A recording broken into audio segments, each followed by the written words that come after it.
परमात्मा की प्राप्ति बहुत अधिक सुगम है।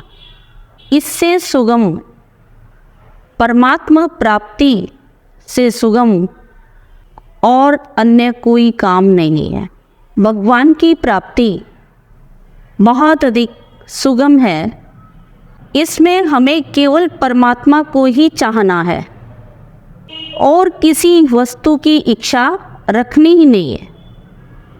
कहते हैं, चाह गई चिंता मिटी, मनवा बेपरवाह, जिनको कछु नहीं चाहिए वो साहन के साह। अगर हमारी इच्छाएं ना हो और केवल प्रभु प्राप्ति की इच्छा हो, सांसारिक कोई वस्तु ना हमें अच्छी लगती हो, ना हमें उसकी इच्छा हो।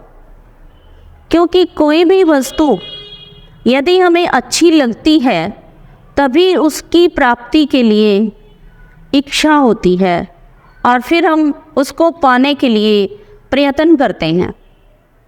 भगवान क्या है? अनन्य है। इसलिए भगवान को पाने के लिए हमारी जो इच्छा है वो भी अनन्य होनी चाहिए। हम किसी और को ना चाहें, केवल प्रभु को ही चाहें, तो प्रभु की प्राप्ति सुगम हो जाती है। देखिए, इस संसार में हम किसी भी वस्तु को पाना चाहते हैं तो उसमें 3 चीज़ें हैं: इच्छा, उद्योग यानी कर्म करना, और तीसरा है प्रारब्ध। संसार की प्रत्येक वस्तु को में से हम किसी भी वस्तु को चाहते हैं, यानी हमारी उसके प्रति इच्छा है, तो उसके लिए हमें कर्म करना होगा। कर्म करेंगे, उद्योग करेंगे, परिश्रम करेंगे, मेहनत करेंगे। और यदि प्रारब्ध में नहीं है, भाग्य में नहीं है, तो वो वस्तु हमें नहीं मिलती है। लेकिन परमात्मा प्राप्ति एक ऐसा सरल और सुगम तरीके से उनको हम पा सकते हैं। इसमें केवल हमें इच्छा रखनी है, ना ही हमें कोई उद्योग करना, और इसमें ना हमें किसी प्रारब्ध की आवश्यकता है।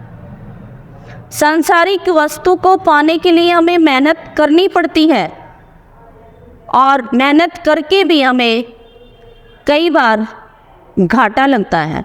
लेकिन परमात्मा प्राप्ति में केवल इच्छा रखते हुए हम प्रभु को पा सकते हैं। इसमें प्रारब्ध की आवश्यकता नहीं है। तो इस उद्योग में, इस मेहनत में, इस परिश्रम में, इस कर्म में प्रभु की प्राप्ति की इच्छा यदि हमें है तो इसमें प्रारब्ध की आवश्यकता नहीं है। हर तरफ इनमें हमें नफ़ा ही नफ़ा है, किसी भी प्रकार का इसमें घाटा नहीं है। प्रभु को पाना है तो प्रभु की प्राप्ति की हमें इच्छा हो, और हम इस संसार में साहन के भी साह है, यानी जिनको कछु नहीं चाहिए वे शाहन के शाह। वो बहुत बड़े बादशाह हैं अपने मन के अंदर, क्योंकि वो चाहते किसको हैं? इस सृष्टि के निर्माता को।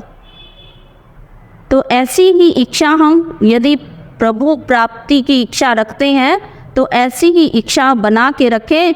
संसार की कोई भी वस्तु के प्रति हमारा कोई भी प्रलोभन ना हो। Please subscribe, like, and share.